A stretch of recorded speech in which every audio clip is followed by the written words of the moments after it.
I like them, but they don't like me. Because I say, like, you know, sexually aggressive things about Prince Harry. Like, I call him the Duke of I Just Cambridge, even though I know that's not historically accurate. That's not his title, but...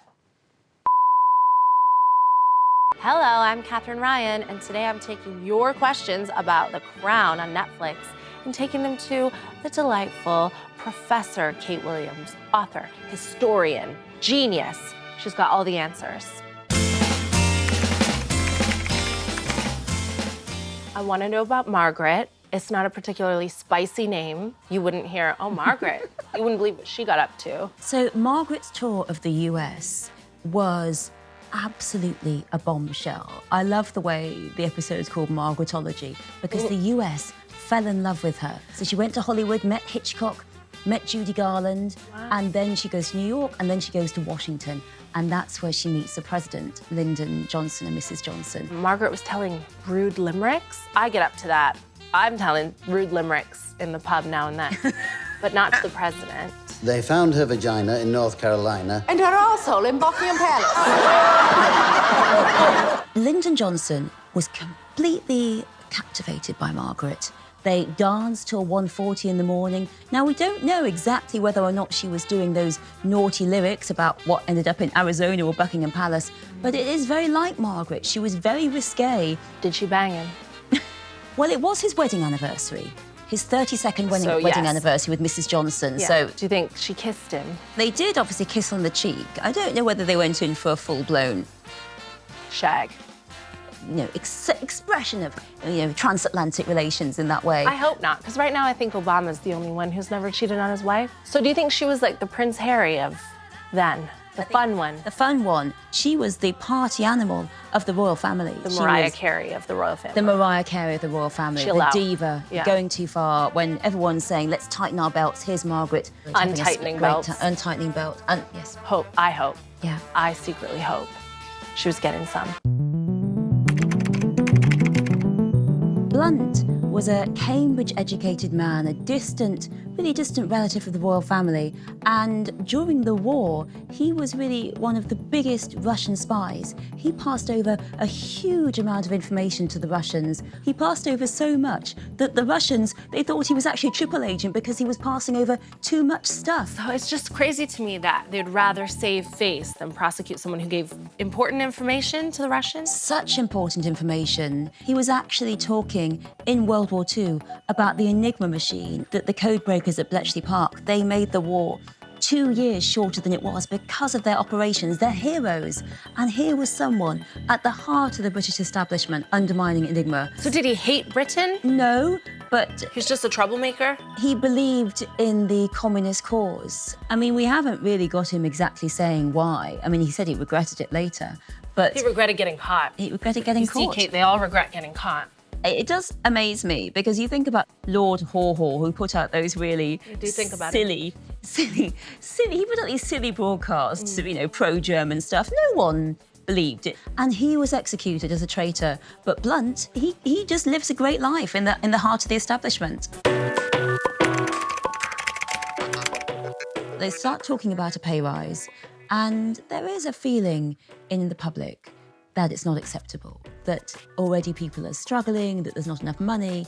They're seen as rather expensive, and they're also seen as out of touch. So it's the wrong time to ask for a pay rise.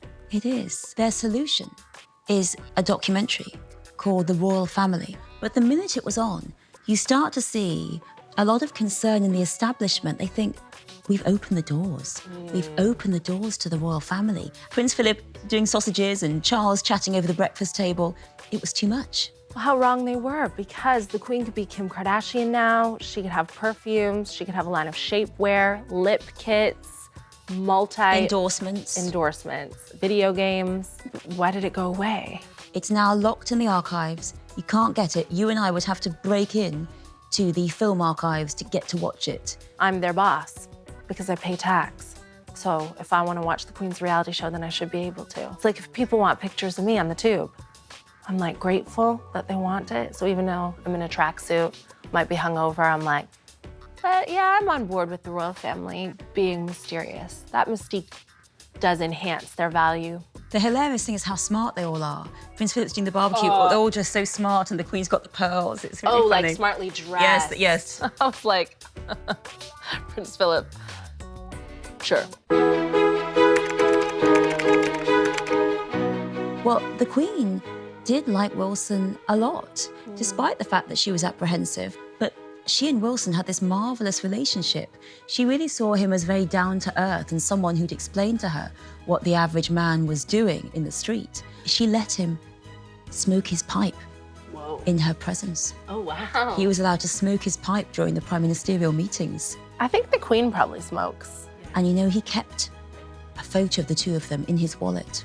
He absolutely adored her. He thought she was marvelous. And Wilson said, actually, that having a conversation with the Queen was the only serious conversation he could have with someone who wasn't, one, trying to leak it, or two, trying to take his job. She was really very sad when he resigned. So although the Queen is politically neutral, of course, she does have preferences. And Wilson really was a great favourite of hers. I know Welsh people generally don't like English visitors. I get that vibe. When I do comedy around there, they tell me that the relationship is sometimes a tenuous one. This is a really rising time of Welsh nationalism and the vision that Wales should be a separate country. One way in which the royal family think and the government think they're going to stop this is by giving them Prince Charles. And of course, you have to remember during the first half of the 20th century that children weren't allowed to speak Welsh in the playground. Welsh language, really, they tried to stamp it out. So in these points, the sort of 50s, 60s, 70s, you see Wales fighting back and saying, no, we want independence. Do you feel like they maybe read the room wrong? Because it seems like, oh, I know how we'll settle the Welsh. We'll give them Prince Charles. Something they definitely didn't want. Exactly, and you know, when you watch the footage of it, Prince Charles is very he's terrified. He's terrified of bombings, and it's a huge weight to put on the shoulders of this very young man. Come and save the Union. Do you know that his Royal Protection Officers were with him? He had to stay in normal accommodation, student accommodation. The Royal Protection Officers were disguised as mature students. Like in all 90s TV shows. Like everyone in 90210 and Dawson's Creek was like 35. Charles was desperately in love with Camilla. Yeah. She had been in love with Andrew Parker Bowles, and then they split up. And he, aged 31, started going out with the 20-year-old Princess Anne. Sometime later, Camilla starts going out with Charles. But do you know what her chat-up line was? I'm not wearing any pants. Usually works. It was, my great-grandmother was your great-great-grandfather's mistress. How about it? Weird. But saucy. Wait a minute, didn't they have saucy texts leaked or saucy letters at one point? Much later. A phone conversation. Yes. A phone conversation. So these two were freaks. He goes away in '73 on naval duty, and then she gets married. To who now? To Andrew. Oh. The royal family didn't see Camilla as suitable. I bet they called her Millie. They were like, oh, Millie Shand. You know what Millie gets up to on the weekends. See, this is what happens when you overlook Millie Shand. You go across the pond, and all of a sudden she's Camilla Parker Bowles, bitch. All right, I will compare this to a family from my life. Blac Chyna, do you know her? Yes. She had a baby with Tyga, King Cairo, and then Tyga left her for Kylie Jenner. And Blac Chyna, like a genius, was like, we'll see. And then she had a baby with Kylie's brother, Rob Kardashian. And speaking of heirs and like titles, of all the Kardashian children, Blac Chyna's daughter Dream is the only one whose surname is Kardashian. Dream Kardashian. Oh, they were stayed friends. Mm-hmm. They all stayed friends. Why are they all friends? They're all friends. They're all related and they're all friends. There's no ghosting with the royals because you're like, oh, I hope I never see my ex again. Wait, it's also my cousin. Oh, and she's dating my brother now because there's no one else we're allowed to date. Would you marry a royal? No. Do you think a royal would have me? Yes, I'm very Millie definitely. Shand. What? No. With my trash mouth and slutty history? Princess Margaret starts an affair with Roddy Llewellyn, who is this young, aristocratic landscape gardener. Why would an aristocrat be a landscape gardener? He's a creative sort of guy. He wants to do something different. Good for him. So he's almost rebelling against his rich family by being like, I'll show you, I'm gonna be a gardener. And he's young, he's sort of finding his feet, doing various things, I doing think he landscape just wants gardening. to find himself off his feet, if I can be honest. Because where do you find rich and powerful older women? By being a gardener. She was very unhappy in her marriage because Snowden, Lord Snowden, her husband, had a lot of affairs.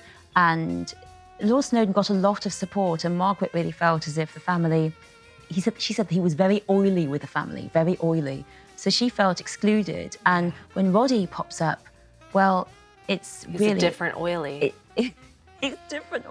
And there was a lot of criticism of Margaret, the public opinion, and also the politicians. They called her a royal parasite. They said, we're all tightening our belts and she's off with a toy boy. And you can imagine prejudice there was about an older woman and a younger man. Yeah. You know, it was. And if I had known that Margaret was that cool before she died, I probably would have made a bigger deal of her death. Every February, I'm gonna have Princess Margaret Day. Okay. And it's gonna be February 14th because that's Valentine's Day, and that's just like a commercial holiday that we should better spend it thinking about Prince Margaret.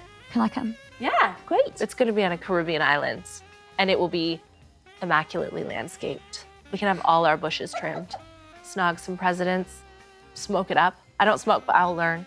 Thank you, Kate, for joining me in my lavish Thank you. library. You've answered so many questions and enlightened me about the royal family. I hope you've been enlightened as well. They're pretty cool, especially Margaret. But I think we should definitely do our Margaret Day. February 14th.